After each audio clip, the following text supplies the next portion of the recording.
All right. Welcome to Plan9Crunch. I'm Doug Gibson. This is Joe Gibson, and we're here with Andi Brooks, who has a long, distinguished career in cult writing. Andi, we're going to talk tonight about a book he published in 2020 called Ghostly Tales of Japan, an anthology that he wrote. And I will ask you a question in a second to talk about how it is, but I also want to mention some other things Andi has done. Andi, back in 2000, is it 2003, Andi? I think. Don't ask me dates, Okay, Doug. I won't ask you dates. I can't even don't know what day today is. Okay, I sometimes don't know that either.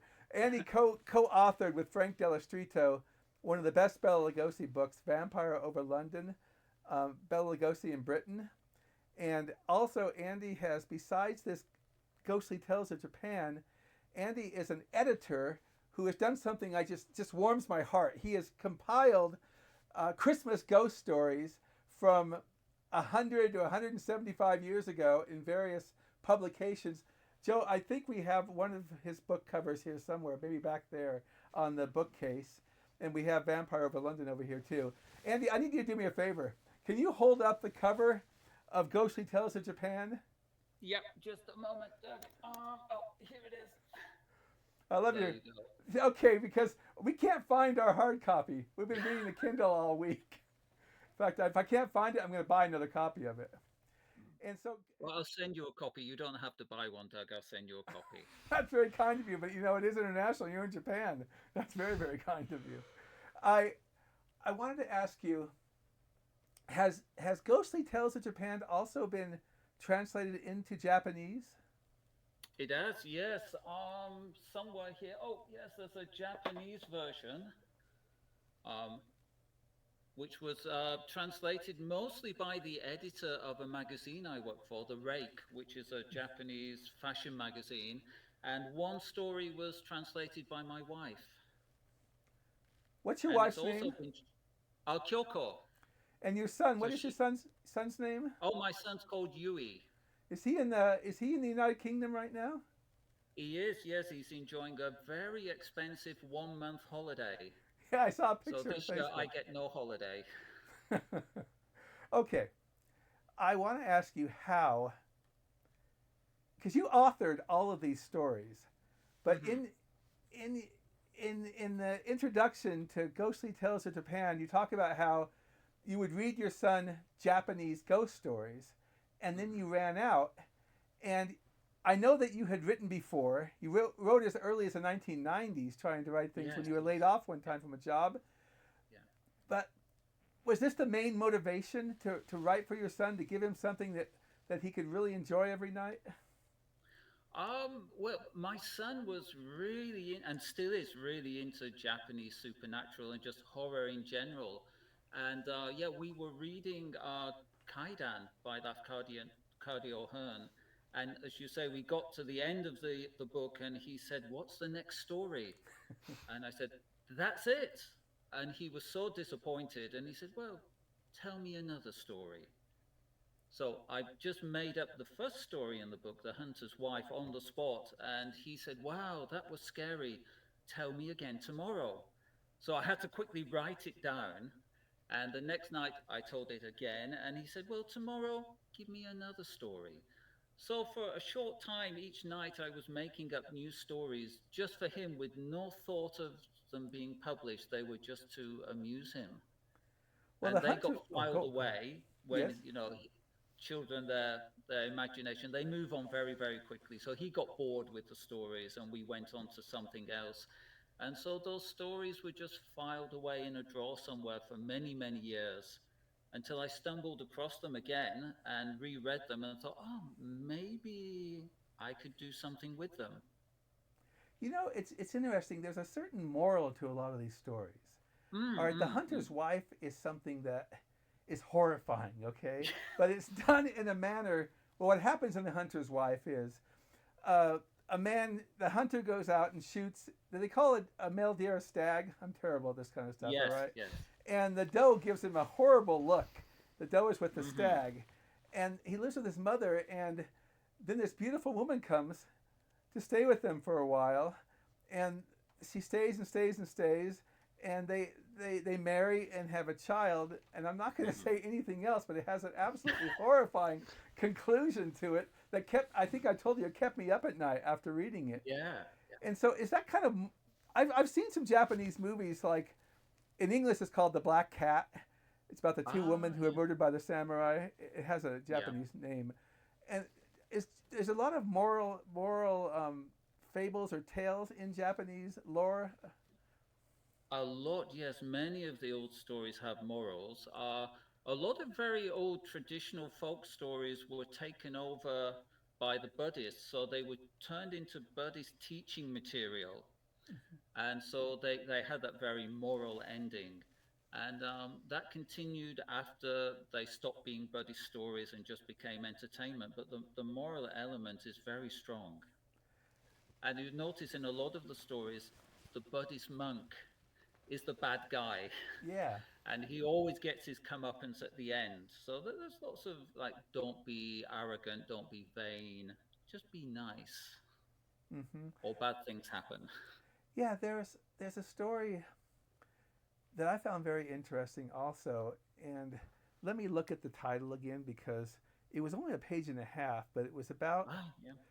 Let me see. Some of your stories are very brief, and they're Mm-mm. stories, for a nighttime read. This one was Yeah. had an impact on me. Let's see if I can find my Kindle. It's funny how you get older and you have to use a Kindle instead of something else. Here it was called. Oh, it was. Here it is. Um, okay, sorry about this. I'm getting there. The the kindly old woman who wasn't. Ah, yes, Okay, yes. and the whole moral of the story was, I guess, am I wrong that there's this woman who's helping people, Hmm. and then the guy wants help for his dog, Yeah. and she turns into a fox, and Hmm. everyone's upset at the end. So what's the kind of moral is that you can't be what you say you are or something? I remember your interpretation of that story, and it was quite interesting. But it's a very common story in Japanese folklore. So animals such as foxes will often take the form of humans, and sometimes they're very mischievous, but sometimes they do good things for people. And again, I guess the basic idea of the story was that the monk was not a good guy because he has this faithful dog, and the dog gets a lame paw, and straight away the monk is thinking, "Oh, maybe I have to abandon this dog." So he doesn't really care about the dog. And then when he arrives at the old woman's house, she sees the dog. And in Japanese mythology, if a fox that has become a human at the sight of a dog, they instantly lose their human form. And so the people of the village were not happy at all because they didn't care that she was a fox. Maybe they knew, maybe they didn't, but she was doing good service for the village. And the monk had ruined it. She could never come back. So again, it's like the monk is the villain of the piece. Joe, is there a story you want to talk about right now? Well, that's not the only story about foxes becoming humans in Mm. this thing. I One of the ones that I read in preparation for this was the one where the guy gets fooled by the fox, right? Oh, yes, yes. Yeah. And what was the Yeah, title? You? I think it's called Fooled by a Fox, Oh, isn't it? oh, Pretty sure, yeah. I can't be 100% sure that is the title. My memory is very bad, but I think it's Fooled by a Fox. And in that story, yes, you have a very sophisticated guy from the city who goes to a rural village, and he thinks he knows everything, but actually he knows nothing at all. And the fox plays a very funny trick on him. Yeah. Now, what kind of research did you do for these Oh, stories? yeah, I've done a lot of reading. So many books I've read. This is a great book here, Ugetsugu Monogatari. This is one of the classics of Japanese supernatural writing. I'd recommend this to anyone. Tales of Um, Moonlight. yeah, Tales of Moonlight and Rain in English. But I just read so many books. I watched so many movies. Um, Basically, since we arrived here, my son and I have totally absorbed ourselves in. the Japanese supernatural. Um, so I already had like a big store of knowledge, and I just tapped into that. And But obviously, a big influence would be Lafcadio Hearn. mm-hmm, mm-hmm.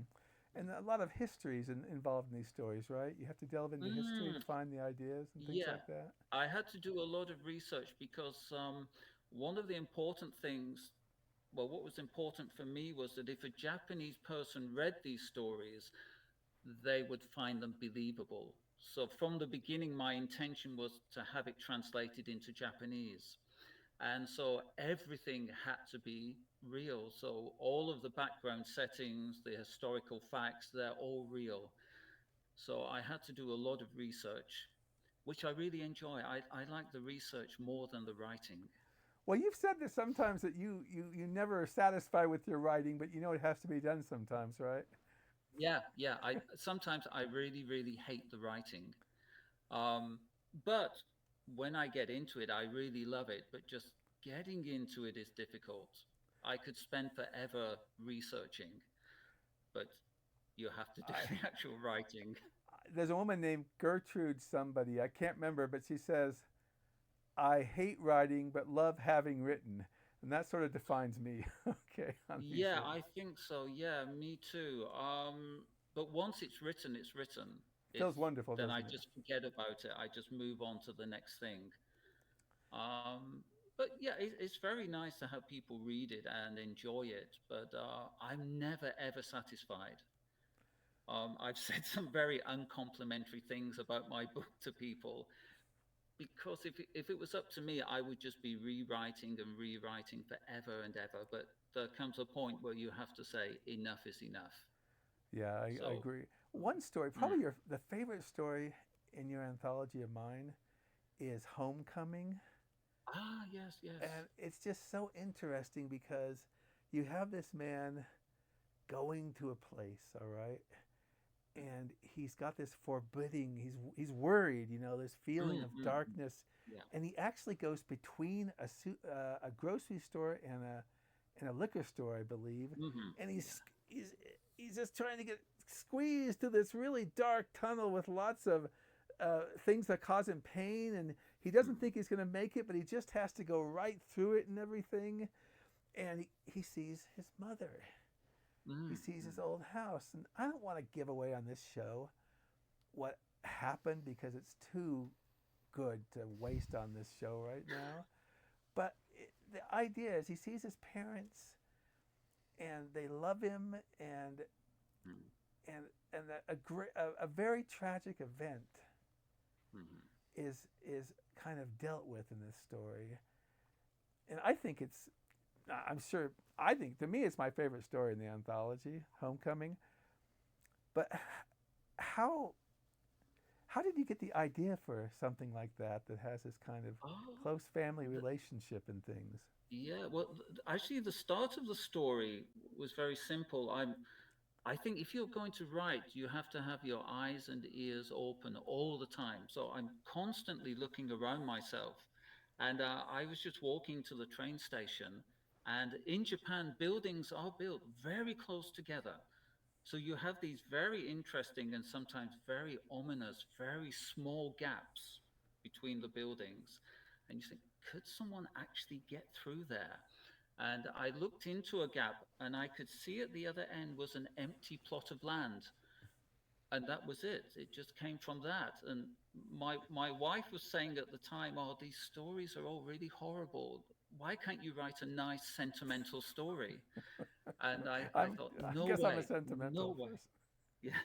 I thought, I don't want to write that kind of story.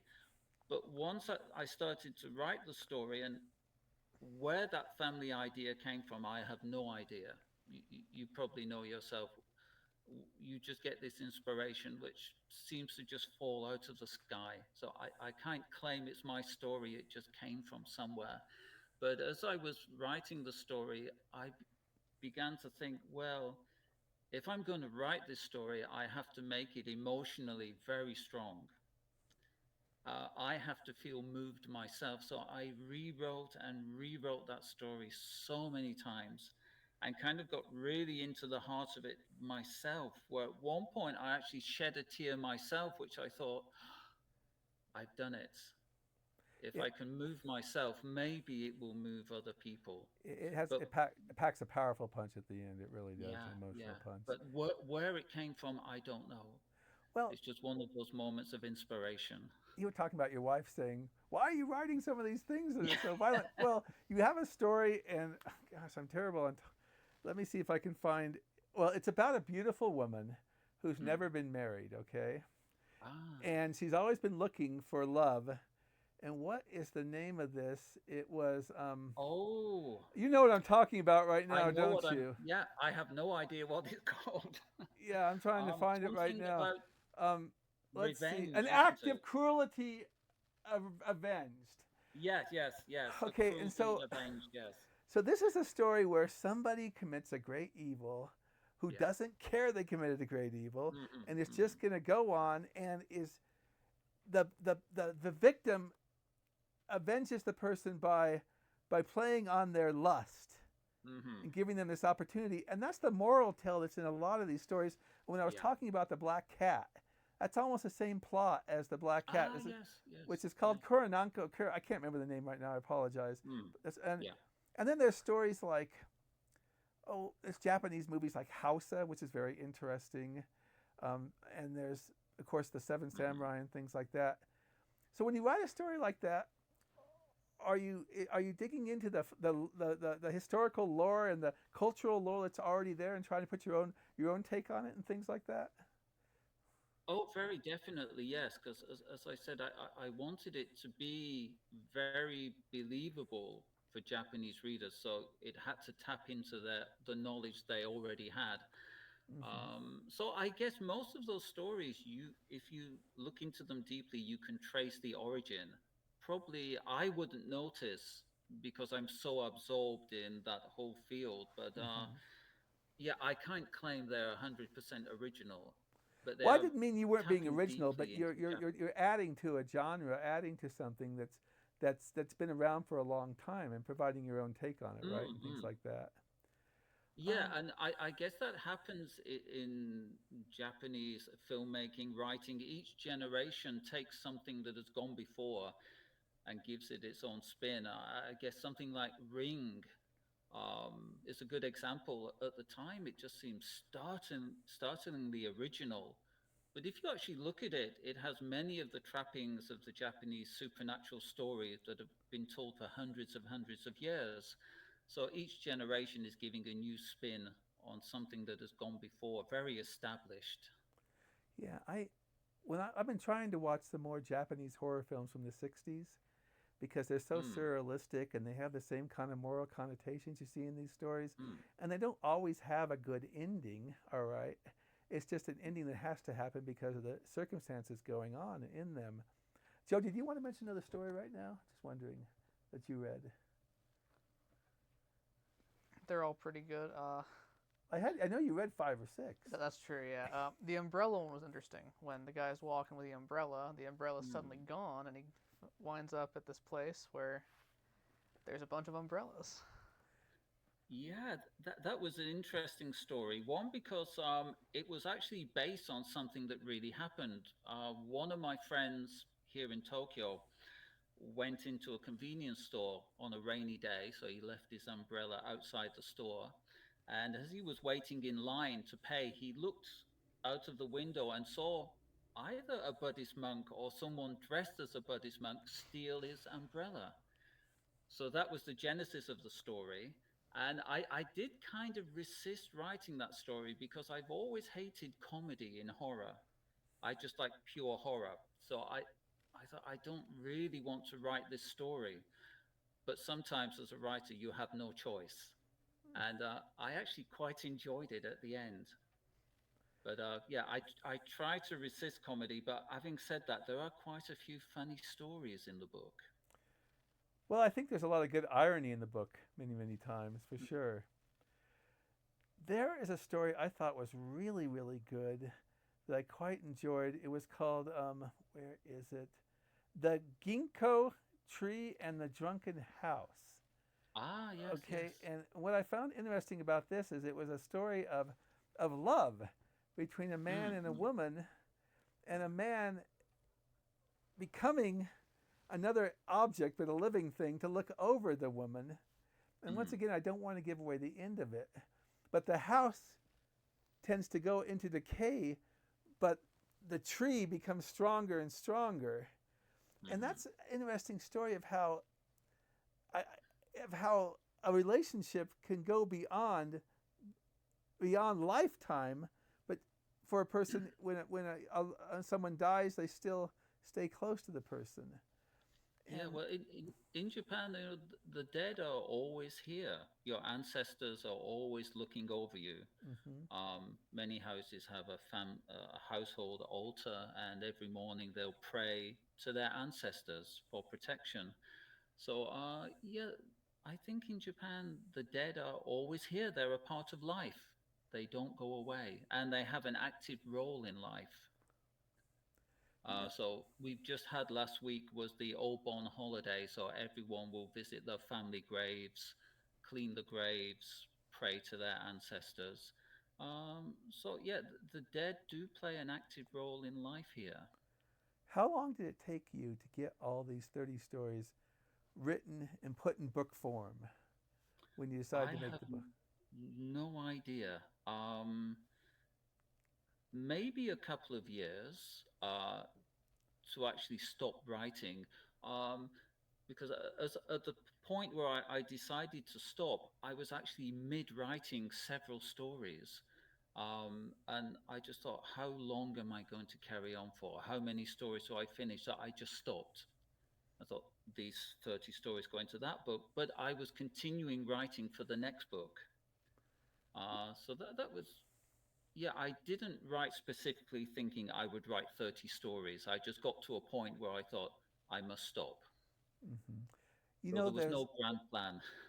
you have you do you have plans to do an anthology called Eerie Stories? Yes, that is the sequel, and as I say, it's half finished. But I'm just so busy with work and family life that writing has all but ground to a halt. So Hmm. my very small free time I spend on editing at the moment because it's much easier than writing. But I really need to finish the book. But I do have another book coming out next month. What is it? Very different. Where is it? This is it's very interesting. This is just a prototype which was made in France, and it's called Nursery Crimes. And again, it's a book inspired by my son. When we first moved to Japan, when he was 3 or 4 years old, I used to write stupid poetry to amuse Stupid him. poetry. And I just wrote mountains of the stuff. And again, it got filed away in a drawer. And actually, this book is very interesting because Ghostly Tales, I think you know, was translated into French. Yeah, I was about to ask that question Yeah. later. Yes. Yeah. French. Well, that story was very interesting. The French publisher actually saw my book on Amazon, bought a copy, read it, and thought, let's translate it. So they contacted me and asked if I wanted a translation, which of course I did. And they got a fantastic translator called Arnold Petit to translate it. And when it was published, a French artist was given a copy as a birthday present. And her copy is amazing because as she was reading the book, she started to sketch inside the book. I inspired by the stories. And then she produced a series of sketches and prints based on the book and sent them to the publisher, who then contacted me to ask if I wanted to speak to her. So I got in touch with her, and she suggested we do a project. And I didn't have time to write anything new, but I remembered the poems. And so I started to send the poems, and she did these wonderful, wonderful illustrations. Oh, fantastic. And again, it's amusing poetry, but very dark. And hopefully next month this will be published. Well, So that's the we'll be next. buying a copy. All right, that's for sure. I didn't Oh, even you know get a about that. free copy. Don't worry. You know what? I got to be honest. I may sound sanctimonious, but I like to support independent publishing. So if you get me a free Mm. one, I'll probably buy one also. Okay. Okay. Thank you. I want to, I actually want to have you on later in the year to talk about your Christmas ghost stories. I know you have Mhm. 2 volumes of that, and I want to ask you this right here: how much happiness or interest does it give you to delve into these old manuscripts from 100, 150 years ago and find these stories, whether on the internet or whether in a library, and get them put into print? Oh, it's great pleasure. Not just delving into the stories, but enjoy delving into the lives of the people who wrote them. Mm. Because some of the stories are written by very famous authors, but others are written by people who are practically forgotten. Yes, that's what's And so great about it. yeah, I really enjoy trying to find out who these people were. Because I think that's as important as the stories. And it's really nice to give those people, what's the word? Um, I can't think Recognition. of the word. Recognition, that's it. Thank you. Yes. Yeah. But yeah, I really, really enjoyed doing those anthologies because I love Christmas and I love ghosts. And for most things, it was purely selfish. I just wanted to have a collection of those stories all together just for myself. So that was my real motivation. But yeah, I enjoyed doing those books so much. Well, And I have enough material for another 3 or 4 volumes if I can find the time to do it. so you've found probably at least 100 short stories through your research, Oh, right? much more, much more.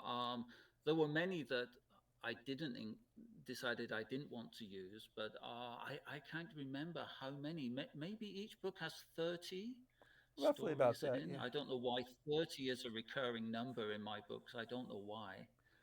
You But yeah, maybe enough for 5 or 6 volumes. because those are really fun to read during the month of December. I Mm, read mm. both the books last December, and you also have a Christmas storybook of That's right. non-horror. Yes, yes, And yeah. I can't remember if you provided something I'd always heard about. It was Charles Dickens' condensed version of A Oh, yeah, Christmas yeah. Carol that he gave to audiences on the stage. Yes, it's live reading. Yes. Yeah, and I don't know if I can't remember if that's in the Ghost book or in the just the regular Christmas book. It's in the Christmas Treasury, I Yeah, think. Yeah, maybe. Yes, it's in this one, yeah, Treasury that of Christmas it was a Stories. Yeah, treasure to get that. So you're yeah. looking at. You said Eerie Tales is half done. Eerie Tales of Japan, right? Yes, when it will be finished, I don't know. No time soon. Well, I you have don't you think. have a very interesting like Facebook page and a YouTube presence where recently I discovered that you reading a short story that was called Ah, Kaka. I don't know how to pronounce it correctly. Kaki. Kaki, okay, and it was about a Yeah. persimmon tree. Could you Yes, yes. tell us about that? And did you create that, or is that? Yes, that's one of the stories from the next book. And yeah, I just came across a reference that in ancient times in Japan, graves were marked by a persimmon sapling, and that was the inspiration for the story. And I can't give too much away because it's very short, no, no, but no, no. We don't want to give anything yeah, away. just But let the dead rest in peace. yeah, and I enjoyed hearing your voice giving that story. Ah. So I think that was pretty cool. Do you have other stories like that that are on Uh, YouTube? there are a couple of others. Actually, that is not my page. That's No, it wasn't your page. It was somebody yeah, else's. that's the school that I work for, and they asked me to record some stories. So for summer, so I did some Lafcadio Hearn stories and some of my own stories. Um, but I don't know how many have been published online yet. I don't know. We'll try to put a But link to that on the when yeah, we release the podcast. So But did you like that story? I loved it. I loved it. I Yeah. don't quite Yeah. understand the ending, but I get the irony of it and the Mm. but I love the story. Ah, Uh, Thanks to you, I'm developing quite a bit of interest in Japanese horror and things like that. And wow. So you enjoy. You've been watching some Japanese movies, haven't yeah, you, the one I recently? mentioned, and I don't want to butcher the Japanese name, but it's called Black Cat in English. Kuro Neko. Yeah, Kuroneko. Yeah, that was a fascinating movie. All Mm. right, and it's just it was on Turner Classic Movies Ah. for Halloween last year. Mm-hmm. And there's a movie called Hausa, made in the Ah, House. 70s, Yes. where it kind of reminds me of weird. These young girls disappear in a house, and it, I know this is probably a bad analogy, but it kind of reminds me of Picnic at Hanging Rock about these young Ah. girls Yeah. disappearing, but it's a whole different genre, of course. Mm. I actually I haven't watched that movie. It's very popular here, and my son Yui loves it, but I just haven't got round to watching it yet. But he It's tells me it's really good. got some comedic elements in it, so that Mm, might mm. turn you. But um, how is Yui? Is he a fan of Godzilla? Not so. We have watched a lot of the old Godzilla Because you movies mentioned that together. in the interview we had. That's a Yeah, and Joe is a big he's fan. watched the last two movies, which I haven't because I'm not interested in any of the modern Godzillas. I just like the original run. I think they're fantastic. But I watched, what was the one I watched? The first, not the last one, the one before. I can't remember the name. Was that But Godzilla? Was that the remake of King Kong versus Godzilla? no, before that. Godzilla King of the Monsters Godzilla King of the Monsters? from 2019. No, what was it called? Was it a Kong movie? Was it No, one of no, the it was the anime ones? first. It was very successful. The first of the recent Godzilla revivals. minus Godzilla No, 2014. before that, The 2014 the Godzilla. 2014 Godzilla. it may be, but I watched it and I thought it was one of the worst movies I'd ever seen. But it was a massive hit here. So after that, I thought I wouldn't watch anymore. Well, I got to tell you something. How do you say it? Toho? I always get it wrong. Toho? Oh, yes. Yeah, Toho, yeah. Toho made a movie called Godzilla minus one last year. Mm-hmm. That it was a very good movie, and I urge you to watch it. And I think it Yeah. was their response to the legendary film, saying we can still do the best movies. Mm-hmm. It's character driven Mm. with some horror elements, and Ah, okay. yeah, Yeah, actually, Yui went to watch it at the cinema, and he came home and said, "Hmm, you don't have to see it." But I understand again, it's another really popular installment. Yeah, Joe is a big fan of the. How do you say it? Kaiju. yeah, kaiju. Kaiju. Yeah, kaiju. Yeah, Yeah, yeah. he writes better than I do now. He's only That's not 19. true. Okay, he's What's doing a your series favorite movie, Joe? on the Cars movies right now from Well, it's Universal. not important. Yeah. But Okay. yeah. Well, anyways, But Doug, I'm always amazed, Doug, by your ability to read so much. Like every Christmas, you just seem. I don't know how you find time to read. well, it's What's kind of your like secret? breathing, Like I'm reading 5 books right now, but I try to review books as Mm-hmm. much as I can. There's a book on. I don't know if you watched Brian De Palma. There's a Ah, new book on long Brian. time ago. Yeah, it's a book on his movies in the 70s, Mm-hmm. and it's interesting. I like to review stuff, but my Mm. eyes are getting weaker, and it's easier for me to read on Kindle now, to be honest. But that's I'm just the opposite. If I read on Kindle, my eyes get so sore. And I it. just love old books. I mean, books are the best, aren't they? Oh, Just the Oh, smell of a book. yeah. I don't disagree. I look behind you and I'm thinking that's wonderful. All those books and everything. Look behind you too. Yeah, We got books over Yeah, here. Books over I've yeah, got tons of books too. yeah. It's I went to last week. I went to a part of Tokyo called Jimbocho, which is Booktown, and Booktown. it's just yeah, it's just full of very old bookshops, just from floor to ceiling, piled up with books and manuscripts. And you walk in through the door, and you're just overwhelmed by that smell of old Old paper, books. and it's just so magical. It's amazing. So I do like to read books, especially very old books. I used to collect old books. I found a, you know how you have United States political almanacs every year? Hmm. I found one for 1878 and 1896, and it's kind of fun to read those things. And I look for old novels. When I was in Hungary, I found some old novels published in the 19th century in English, but they're in our Hungarian house now, so hopefully go back sometime. So I do get your point on that. I'm very nearsighted, so if I have to read a book now, it's like looking like this at it. Yeah. I can do it. I still do it, but Hmm. it's tough. Well, we've enjoyed having you, Joe. Is there anything you wanted to add right now? New books smell nice also. New books Ah, smell nice, yes. also. Yeah, Yes, but old books smell much nicer, don't they? It's like That when is you true, yeah. smell an old book, it's a smell of adventure and it is. romance. There's character And to it. knowing that you don't know how many other people have read that book and gone on the same journey that you're going on. So that's Uh, new books are very nice, but old books are wonderful. Yeah. it's a beautiful sentiment. Yeah. I was reading a book. We're gonna read from your ghostly tales of Japan so, very soon as part of our Oh, weekly Plan9Crunch reads. thank you. And I was reading a Stephen King book last week that hasn't Mhm. been published yet. And I remembered I bought this book in 1977. And it's one of those old paperbacks where you can barely see the print, but Oh, yeah. Yeah. it does bring back memories. It really does. You know that. Yeah, Stephen King is a very interesting writer. The last time I tried to read him, I did give up. I got exhausted halfway through. But Well, I think I had more patience when I was a teenager. I like him. I liked his horror. He's Mm, not considered only a horror writer now, but mhm. 50, even 40 years ago, he was. Yeah. And he's branched out into so many different things now that some are hit and miss. But boy, books like Carrie and The Shining, I just love. Um, Mm, mm. well, we really appreciate this.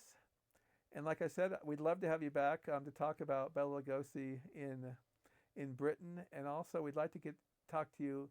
We'd like to do a podcast on the Christmas books I'd that love you've to. curated, Yes. archived, and edited. So I'm sure this won't be the last time.